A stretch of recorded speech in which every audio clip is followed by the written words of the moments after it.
This is how you're going to transfer domain from Squarespace to WordPress. Transferring a domain from Squarespace involves preparing the domain for transfer and initiating the move with your new registrar or web host where your WordPress site is located. So here's the quick 3-step tutorial. First, you're going to unlock the domain via Squarespace. You're going to log into your Squarespace account and then you're going to navigate to account settings, and then from here you're just going to look for the domains. Or if you cannot find it here, you have a domains tab right here at your dashboard or just beside your dashboard, and then from there you're just going to find the advanced settings or transfer domain. So you can see here, transfer a domain. Now you're going to disable the transfer lock or the unlock domain to allow the transfer to proceed. So you're going to have to enter your domain right here to get started first, and then you're going to make sure that you transfer it, and then you unlock the transfer lock. Now you're going to retrieve the authorization code via Squarespace. Well, in the same domain settings panel, look for the option to send authorization code or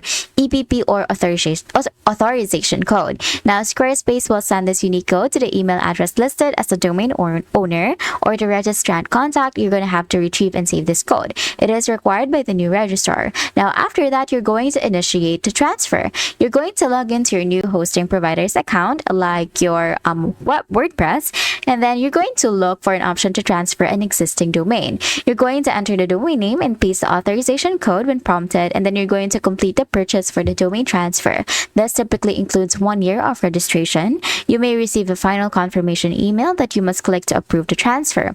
The full transfer process usually takes 5 to 7 days. And that's it. That is how you're going to transfer domain from Squarespace to WordPress. If this video helped you, please don't forget to like the video and subscribe to the channel for more videos like this.